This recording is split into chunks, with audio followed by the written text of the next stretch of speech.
శ్రీమాత్రే నమ. జయ గురు దత్తాత్రేయ నమ. ఈ వీడియోలో మనం జూన్ 1వ తారీఖు నుంచి 15వ తారీఖు మధ్యలో జరగబోయే ఫలితాలు కన్యా రాశి వారికి ఏ విధంగా ఉండబోతున్నాయి అన్న విషయాన్ని పరిశీలించే ప్రయత్నం చేద్దాం. సో ఒక విధంగా ఈ వారంలో జాతకులు చాలా ఆలోచించి నిర్ణయాలు తీసుకోవాల్సి ఉంటుంది. జాతకుడు తను అనుకున్న కార్యక్రమాలకి కొన్ని వ్యతిరేక ఫలితాలు వచ్చే అవకాశం ఉంటుంది. జరగవు అనుకున్న పనులు సడన్గా జరిగే అవకాశం ఉంటుంది. ముఖ్యంగా ఈ రాహు సప్తమ స్థానంలో ఉంటూ జాతకుని యొక్క ఆలోచన విధానాన్ని, ప్లానింగ్ని కంప్లీట్గా మార్చే అవకాశం ఉంటుంది. ఇక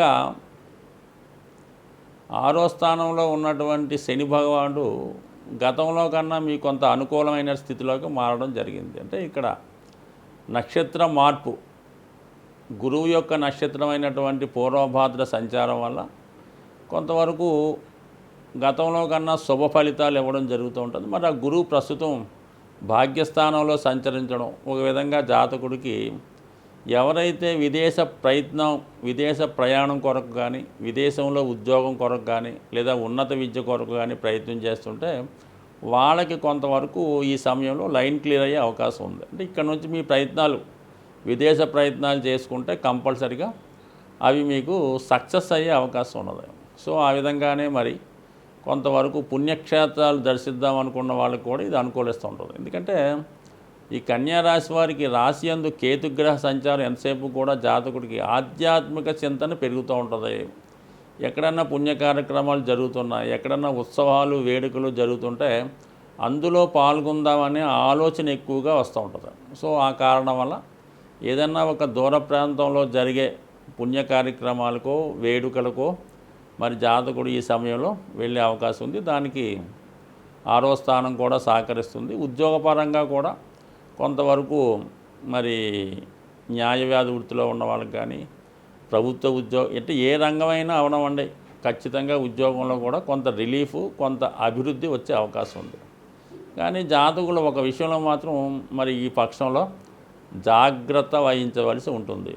అది కుజుడు అష్టమ స్థానంలోకి స్వక్షేత్రంలోకి మారడం ఒక విధంగా మరి ఈ కన్యా రాశి వారికి కుజుడు అంత అనుకూలించే గ్రహం కాకపోవడం వల్ల మరి అష్టమ స్థానం అన్నది ఒక విధంగా ఈ రాశిలో ఉన్నటువంటి వాళ్ళకి వైవాహిక జీవితంలో ఏదైనా చికాకులు, అపవాదులు, నిందలు రావడం కానీ, అనూహ్యంగా ఏదైనా ఒక వాహన ప్రమాదంలో కానీ, ఏదైనా ఒక అనుకోని ఆపదలో చిక్కుకునే అవకాశాలు చాలా వరకు ఉన్నాయి.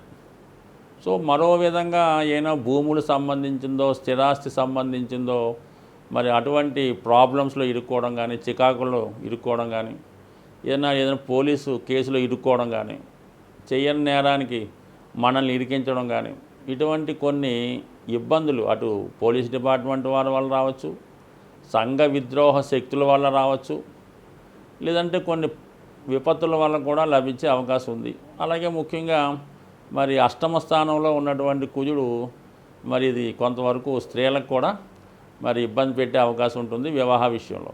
ఇక్కడ సప్తమంలో రాహు ఉండడం, సప్తమ స్థానం 2 పాపగ్రహాల మధ్య పడడం, ఇవన్నీ కూడా జాతకులకి జీవిత భాగస్వామికి ఏదో ఒక ఇబ్బంది లాంటిది చెప్తూ ఉంటుంది. అలాగే ఏదైనా పార్ట్నర్షిప్ వ్యవహారం చేస్తున్న వాళ్ళకి కానీ, కొత్తగా ఏదైనా వ్యాపారం ప్రారంభిద్దాం అనుకున్న వాళ్ళు కూడా చాలా జాగ్రత్తగా నిర్ణయాలు తీసుకోవడం అన్నది మంచిదే.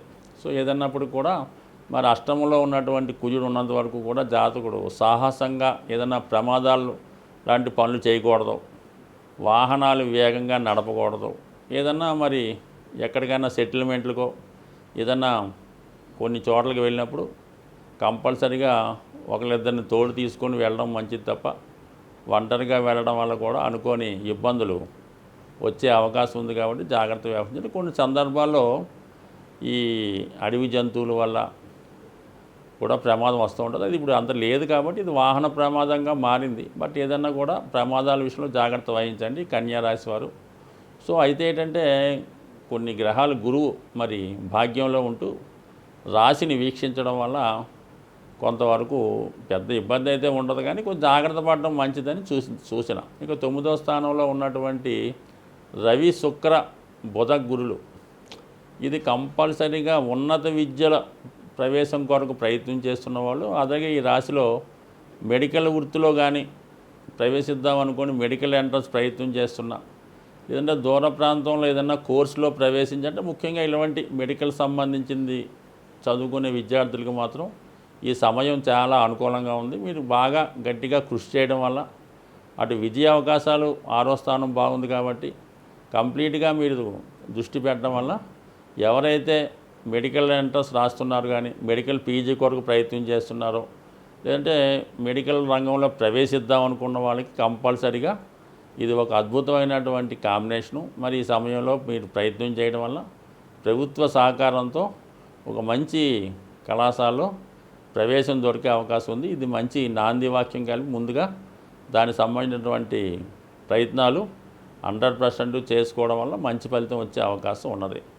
అలాగే జాతకుడు కొంతవరకు ప్రారంభంలో ప్రయత్నం చేసి మధ్యలో విడిచిపెట్టేస్తుంటారు, అంటే కేతు ప్రభావం వల్ల. కాబట్టి ప్రస్తుతం మీరు ఏ పని ప్రారంభిద్దాం అనుకున్నా విఘ్నేశ్వరుని పూజించడం, ప్రతిరోజు కూడా విఘ్నేశ్వరుని గరికతో అర్చించడం, ఏదో ఒక దేవాలయంలో గణపతి హోమం కానీ గణపతి అభిషేకం కానీ చేయించుకోవడం, విధి విధానంగా విఘ్నేశ్వరుని పూజించుకోవడం వల్ల ముఖ్యంగా ఆటంకాలు రాకుండా చేపట్టిన పని పూర్తయ్యేదాకా కూడా జాతకుడు పట్టుదలతో ప్రయత్నించే అవకాశం ఉంటుంది. ముఖ్యంగా మనకి ఈ పక్షంలో వచ్చినటువంటి పండగలను ఒకసారి పరిశీలించినప్పుడు అన్ని రాశుల వారికి ముఖ్యంగా విశేషంగా ఈ పక్షంలో మనకి 6వ తారీఖు జూన్ 6వ తారీఖున ఆ రోజు అమావాస్య శనీశ్వర జయంతి జరుగుతుంది. సో ఆ కారణం వల్ల గ్రహ అనుగ్రహం కావాలనుకునే వాళ్ళు, జీవితంలో వృద్ధి చెందదాం అనుకున్న వాళ్ళు, ముఖ్యంగా ఏ రాశితో సంబంధం లేకుండా అన్ని రాశుల వారు కూడా ఆ రోజు విధి విధానంగా మరి వీలైనంత వరకు సూర్యోదయం లోపులే మనకి ఏదైనా దేవాలయాన్ని దర్శించి, ముఖ్యంగా శివాలయాన్ని దర్శించడం, అక్కడ ఉన్నటువంటి నవగ్రహాల్లో శని భగవానుణ్ణి విధి విధానంగా అభిషేకం చేసి దాని తర్వాత శివుణ్ణి కూడా దర్శించడం వల్ల, అలాగే వీలైతే ఆ రోజు నూనెతో చేసినటువంటి పదార్థాలు ఏది కూడా తినకూడదు అన్నమాట. అంటే అలాగే నెయ్యితో చేసినవి కూడా తినకూడదు. సాధ్యమైనంత వరకు ఫ్రూట్స్ తినడం, ఆయిల్ ఉపయోగించకుండా తయారు చేయనటువంటి వస్తువుల్ని తినడం వల్ల మరి ఆ ఒక్కరోజు మీరు వీలైతే నిడారంభరంగా చాలా సింపుల్గా జీవించడం, ఆ ఒక్కరోజు రాత్రి భూసైనం అంటే కింద చాప మీద పడుకోవడం వల్ల మీరు ఈ శనీశ్వర జయంతి రోజు అంటే జూన్ 6వ తారీఖు అమావాస్య రోజు ఎంత నియమంగా ఉంటే దాని ప్రభావం మీకు ఈ సంవత్సరం అంతా కూడా మీ మీద ఉంటుంది. ఆ కారణం వల్ల ఈ శని దోషాల వల్ల అయితే మీకు ఖచ్చితంగా మంచి ఫలితాలు రావడం జరుగుతుంది. ఖచ్చితంగా జీవితంలో ఒకటి అభివృద్ధి చెందాలంటే శని అనుగ్రహం ఖచ్చితంగా ఉండాలి. శని అనుగ్రహం లేనిదే జాతకుడు ఏది కూడా చేయలేడు. వివాహం కానీ, ఉద్యోగం కానీ, సంపాదన కానీ ఏది ఉండాలన్నా ఖచ్చితంగా శని యొక్క అనుగ్రహం తప్పనిసరి. శని యొక్క అనుగ్రహం కోసం అందరూ కూడా మరి ఈ జూన్ 6వ తారీఖున వచ్చినటువంటి శని జయంతిని విధి విధానంగా చేయడం అన్నది చాలా ఖచ్చితమైనటువంటి నియమం. తప్పనిసరి కూడా ఎవరైతే శాస్త్రాన్ని నమ్ముతారో, ఎవరైతే నవగ్రహాలు నమ్ముతారో వారు ఖచ్చితంగా చేయండి.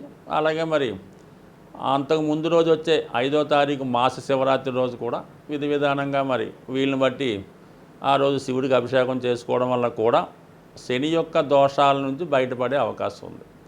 ఇంకా ఓవరాల్గా సక్సెస్ కావాలనుకునేవాళ్ళు, అలాగే ప్రస్తుతం కుజుడు బలంగా ఉన్నాడు కాబట్టి కుజుని యొక్క అనుగ్రహం ఇంకా కావాలనుకుంటే మరి జూన్ 1వ తారీఖున ఉన్నటువంటి హనుమాన్ జయంతి రోజు హనుమంతుడిని విధి విధానంగా పూజించడం, వీలైతే తమలపాకులతో కానీ సింధూరంతో కానీ పూజించడం మంచిది.